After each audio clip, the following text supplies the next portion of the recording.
The first weekend of every new year always gives us a horror film. The formula here doesn't change. This year we get Night Swim given to us by Blumhouse and Atomic Monster. Let's start talking about it. When the Waller family move into their new home that also has a swimming pool, life seems to be headed in the up and up. But little do they know that there's something creepy just below the surface. My name is Adam of Almost Sideways, and today we are talking about Bryce McGuire's Night Swim. Now, going into the movie, I didn't know too much about the movie other than what the trailer showed us. Didn't know who was in it. I had no idea Wyatt Russell or Kerry Condon was in this movie. Pleasantly surprised by two actors I really like and enjoy watching movies for, so I got kind of excited when I was in the theater seeing those two familiar faces grace us with their presence on the big screen.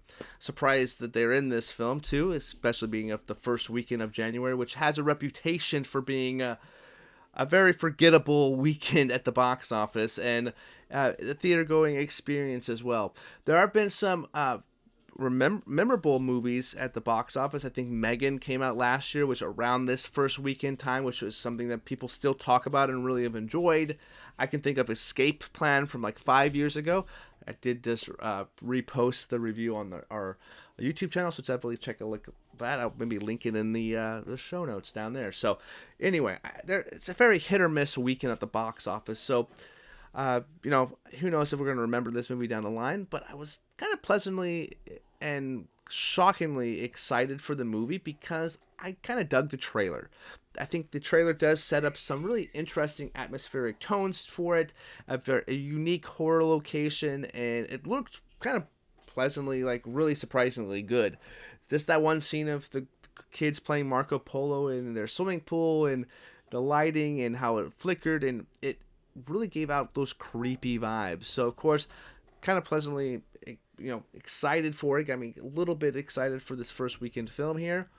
And again, never heard of Bryce McGuire. So when the credits did roll for the film and I saw that it was adapted off of something, I was like, what did they adapt this movie off of? Come to find out, there's a film in 2014, so over 10 years now, that this short film that was about 4 minutes long, Bryce McGuire and Rod Blackhurst directed. The original film here, and the original concept for this theatrical released film. And essentially the film just follows a young woman swimming in her pool at night and is watched by a shadowy figure. And there is a lot of that does happen in this movie. Not as much as I was, I wanted more of that, and I didn't get as much as I kind of wanted to, and we'll explain kind of what my thoughts on that as well. So of course we're getting a 4-minute short film moved into a theatrical released film of 98 minutes. So what are they going to do to pad that runtime? Are they going to have this family with angsty teenagers? Yeah, there's some of that there. Are they going to have the father figure be a professional athlete and who plays for the Milwaukee Brewers, who's going through some really serious medical issues? Not very weird that this happened, because this actually does happen in this movie. Was not expecting Wyatt Russell to be a professional athlete who played for the Milwaukee Brewers at third base. A left-handed power hitter too, it looked like. So having him dealing with this degenerative illness here and rehabbing and getting diagnosed that he should, or getting saying that his doctor's suggesting that he should do some water therapy, and so this swimming pool here is something that could also help him regain his strength. Was never under any impression that from the trailers at all that this was going to have some kind of sports tie into it. Kind of appreciated it. Came out of left field, no pun intended there, but really kind of shocking here. And again, not knowing Wyatt Russell was in this movie, I like Wyatt Russell a lot. I think he was probably my favorite part of Captain America and the Winter Falcon and Winter Soldier, rather, the new Captain America TV show with Anthony Mackie and Sebastian Stan on Disney Plus from a few years ago now at this point. But liked Wyatt Russell and a lot of the things that he's been doing. And Kerry Condon, Oscar nominated and Pinot nominated as well. Kerry Condon showing up here as the mother of the Waller family here. Kind of an odd pairing, but they actually have really good chemistry, Wyatt Russell and Kerry Condon. So I really dug their pairing here on screen. We also got Amelia and Gavin, who are also Amelia Hofferly and Gavin Warren playing their children here, Izzy and Elliot as well. So, anyway, I want you guys to share your guys' thoughts in the comments section down below. Make sure you guys subscribe if you haven't anyway, and you like movie conversation. This is definitely the place for you. Anyway, what was my kind of thoughts and opinions on this one? This one is going to be kind of a forgettable first week of January movie for me. I think I'm going to remember some of the atmospheric stuff here, but overall, I think there was a lot more padding and trying to build these characters up. It has a lot of different elements to this, the storytelling here that doesn't really flow. We have a horror film here that really doesn't really get into those horror elements until like the last 25 minutes of the movie.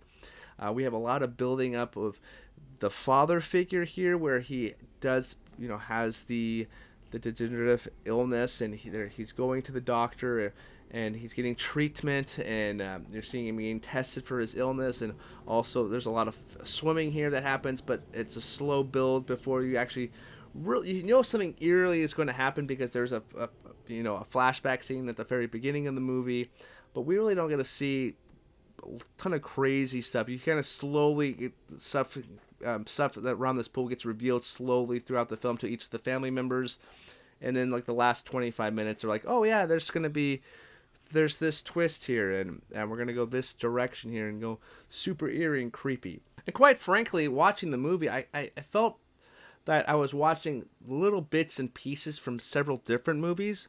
I got a lot of M. Night Shyamalan vibes here, specifically from Lady in the Water. And I think that's the easiest comparison piece you can bring, because there's a world underneath this pool, and that is kind of evident in this movie here as well. That's really where the comparison really should end, because there is something else underneath the pool. There's no other ties to this other than there's like some creepy creature or something that's underneath there. Also, there's a scene in the garage which is like eerily similar, like him doing like the barbell push-ups that Bruce Willis does in Unbreakable. Very similar thing, like little quick scenes like that. There's a scene where Wyatt Russell as Ray Waller, who is this professional athlete, he has his like the rookie with Dennis Quaid moment where he's like, "Oh, I still got it. Like this is pretty cool. I crushed that ball." I got that kind of vibe there. And it was funny enough, this is not my thought, but other hosts on the podcast, he had kind of texted me about it. He's like, is he reprising his role from Everybody Wants Some? I'm like, yeah, he probably is. I have to go back and watch that. Was he a third baseman in that movie? Let me know in the comments section. I think that'd be very funny if that's where he kind of ends up, like kind of conspiracy theory there. So that's kind of funny. And then also I got Frailty with Bill Paxton here, where he basically tries to kill his kids. That's kind of what we get here as well. Very creepy kind of vibes there. And again, there's these bits and pieces that you can pick up here. And I guess another commenter on my Letterboxd review here, I said Pet Cemeteries also can pick up there, which is also very true. There's a little bit of that in there as well, which is kind of funny. So a little bit, they're like picking and choosing, like, oh, we're going to take this little bit here, we're going to take this little bit here, and make this kind of padded out.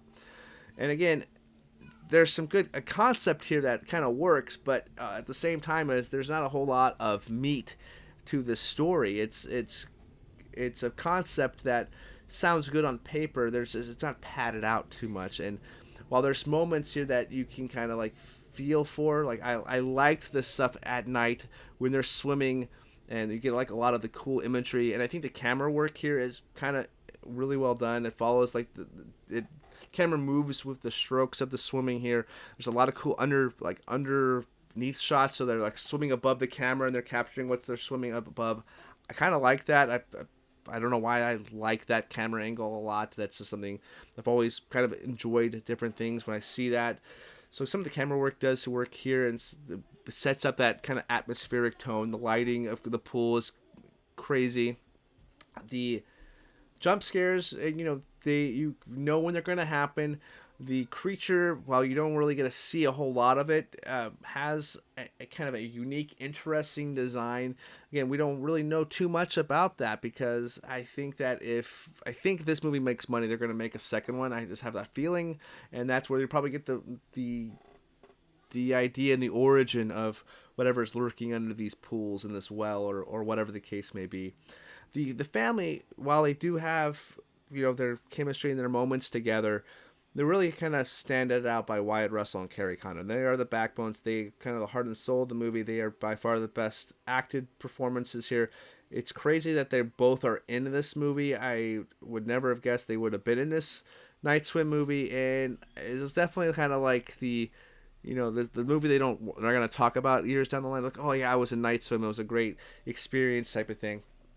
But it does give them into two actors that are who are not in like the biggest mainstream stuff, but they do get be on the screen in a movie that's going to get a lot of eyes on it for the first weekend of January, especially being a horror film. They're going to that opening weekend. It's probably going to do some numbers and get some to a new audience. Who knows? The thing is, I wanted more from this movie. It's not like I think it's a horrible movie by any means, but I'm kind of more left wanting like more questions answered. So the movie does set up some interesting concepts and some rules. I don't think the movie really follows, and the story doesn't really follow it too well. I think you can kind of poke holes and ask bigger questions that the movie doesn't really have answers for.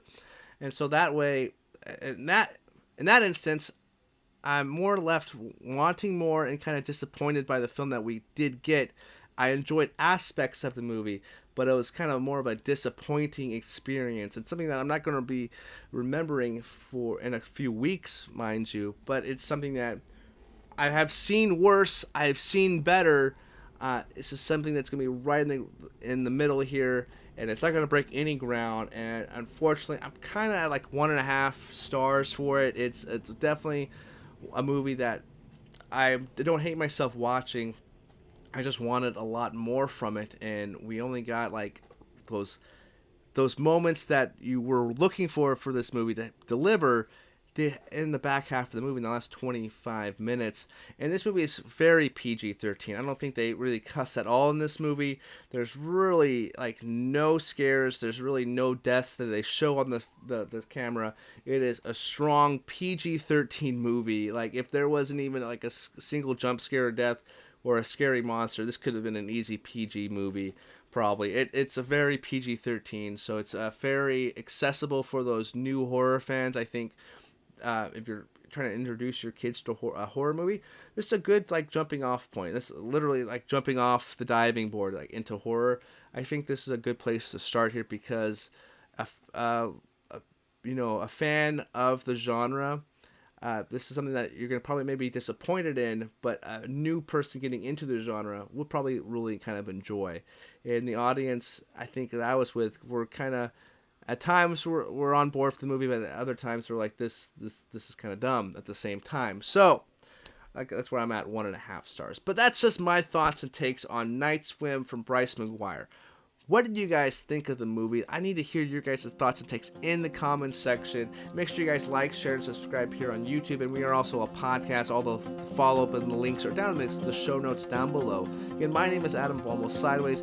Thank you guys so much for watching. And hopefully 2024 is going to be a great year for the movies. Until next time, I will see you in the next video.